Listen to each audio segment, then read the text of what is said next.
going to talk about covalent bonds.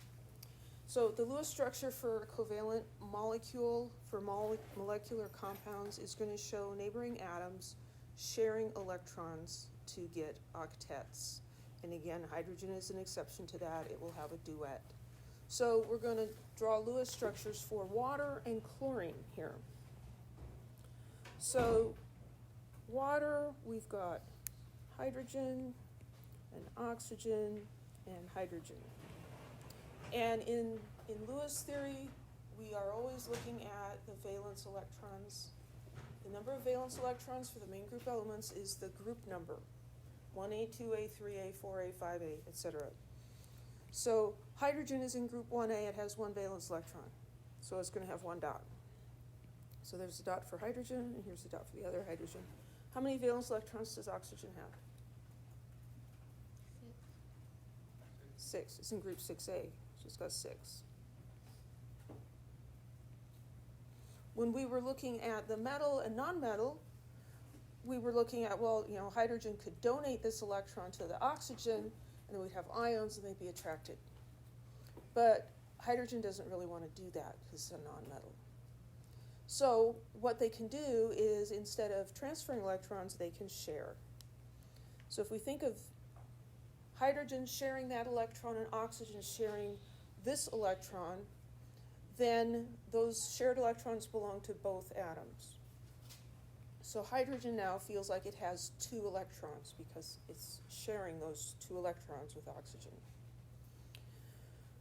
Oxygen can do the same thing with the other hydrogen atom. And now this hydrogen atom has a duet. It has 2 electrons. And when we look at the oxygen, we count its lone pairs, 2, 4, and the bonding pairs, 6, 8. And so oxygen has 8 electrons as well. When you share things, then it goes, you can satisfy more people with it, right? Like, sharing, my analogy maker's broken right now. You get the idea. So we have bonding pairs and lone pairs. The bonding pairs are the ones that are being shared. Those are forming the bonds. So those are bonding pairs. And the lone pairs are just sitting alone on one atom. Any questions about water? Let's do chlorine. So a chlorine molecule is 2 chlorine atoms. How many valence electrons does a chlorine atom have? 7, right? I couldn't quite hear what you said. 1, 2, 3, 4, 5, 6, 7. This other one is also chlorine, so it also has 7. They each want to get 8 electrons. So if they cooperate and each share 1 electron with the other, this chlorine counts all of the electrons around it, 2, 4, 6, 8, and this atom counts all the electrons around it, 2, 4, 6, 8. They both have an octet this way. Those shared electrons got counted twice, but that's fine. So how many bonding pairs are there in this molecule? There's just 1, right? Those are the electrons that are being shared. And then how many lone pairs are there? There's 6. There's 3 on each of these guys. And we will need to be able to identify lone pairs and bonding pairs for some things we're going to do in the future.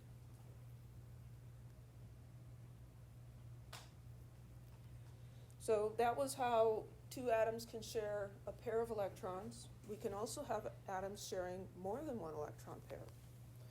So oxygen forms a double bond. So it shares 2 pairs of electrons. So oxygen has 6 valence electrons. So we'll draw this with 6 dots. And it wants to share because it's nonmetals. Nonmetals are sharing. So we can share 1 electron here And we're closer to an octet now. Each of them feels like they have 7 electrons, but that's not enough, so they can share another pair of electrons. And now they can each have 8. So I'm going to redraw that because that looks kind of weird. We would represent that this is a double bond. Each line is a pair of electrons being shared. And then we've got our lone pairs. And so this oxygen has 2, 4, 6, 8. This oxygen has 2, 4, 6, 8. And that illustrates why oxygen forms diatomic molecules. Because when atoms react in a way where they get 8 valence electrons, they're more stable. So oxygen O2 molecules are more stable than oxygen atoms. So they always hang out in pairs. Any questions? Let's look what happens with nitrogen. How many valence electrons does nitrogen have? 5. 1, 2, 3, 4, 5. It's in group 5A.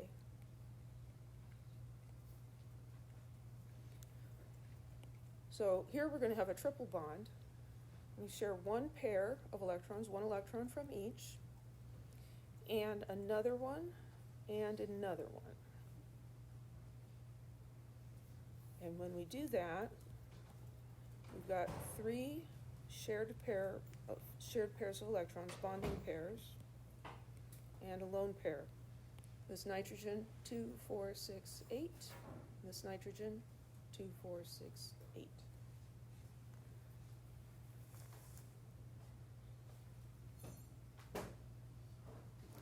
So I'm Mrs. K. My husband is Dr. K. He also teaches chemistry at a different college.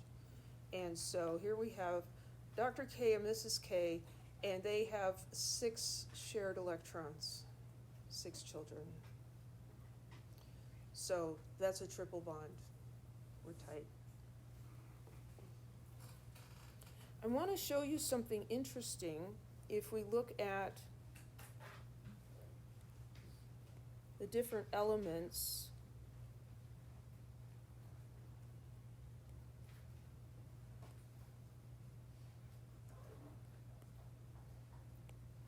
So hydrogen has 1 valence electron, carbon has 4, nitrogen has 5, oxygen has 6, and fluorine has 7.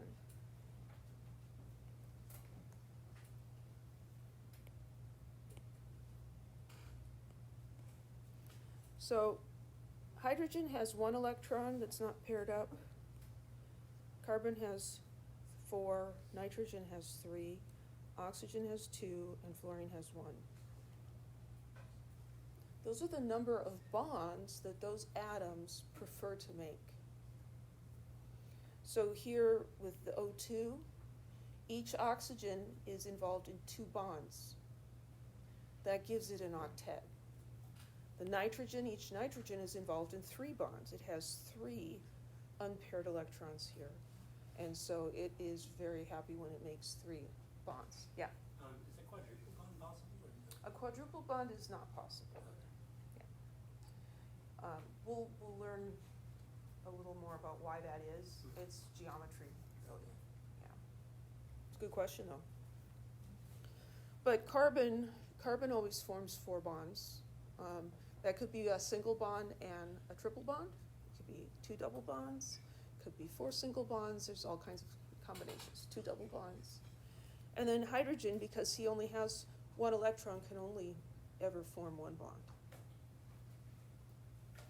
But if you keep this in mind, that can make drawing Lewis structures a little faster. We can use the Lewis model to predict if a given molecule is stable or not. So let's look at H2O and H3O.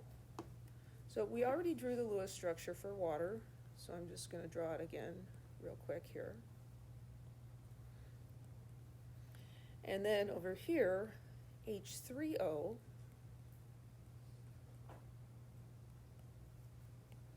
each hydrogen has 1 electron the oxygen has 6. And so if we look at, well, how can we get these guys to share and have 8 for the oxygen and 2 for the hydrogens?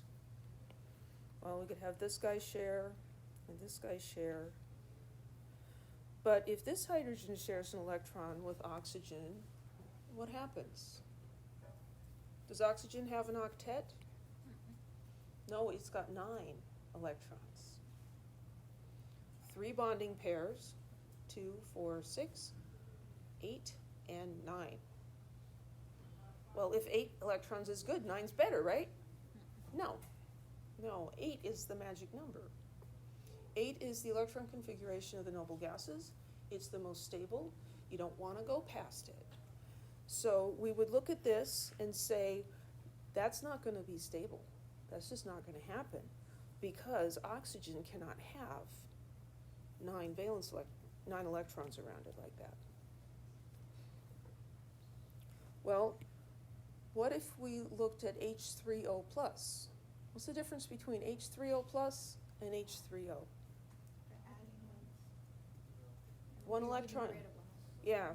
So this has a positive charge because it lost an electron. So we can lose this extra electron over here. And now oxygen has 8 electrons, right? We can't just ignore that we took an electron away. We have to put some brackets and a positive sign. Question? I'm just wondering if that's why sometimes H3O is just represented as H. Or is that just shorthand? Well, that's a great question. So this is the hydronium ion, and it turns out that hydrogen atoms, I think we mentioned this in the when we talked about acids and neutralization reactions. Hydrogen ions really are just protons, and so they don't really just run around by themselves. They're going to hop on the back of a water molecule and make this hydronium ion, which is quite stable. Here we've got duets for the hydrogens, an octet for the oxygen, but it can also hop off again as needed. And so even though this is what actually is occurring in an aqueous solution, we usually don't write all that out because it makes the equation a lot more complicated. Because then we have to have water on the other side, and we just kind of understand, right? So I think I used the analogy that the hydrogen ion is like a baby, and the water molecule is like the babysitter. So the water molecule is carrying the baby around, but it's not actually part of what's happening. Any other questions? We're also supposed to look at H2O2. That's hydrogen peroxide. So, bad chemistry joke warning. Guy walks into a bar and says, I'll have an H2O. Guy next to him says, I'll have H2O too. They drink their drinks and the second guy dies. Wow. Because he asked for hydrogen peroxide. Yeah, it's really bad. It's the only kind we have because all the good ones are gone. I really didn't expect a laugh out of that. That's pretty awesome. We understood it. So we can draw this structure for H2O2. So what we've got here, right, is the 6 valence electrons from oxygen and 1 from hydrogen. And so it's sharing there. And then this oxygen had 6 and the hydrogen had 1. Now normally we just draw these as a straight line, but if it helps, put a dot at the end to remind yourself that's actually 2 electrons. So here the oxygens each have 8 valence electrons in this structure, and the hydrogens have 2, and they are happy. And so that is also a molecule that exists.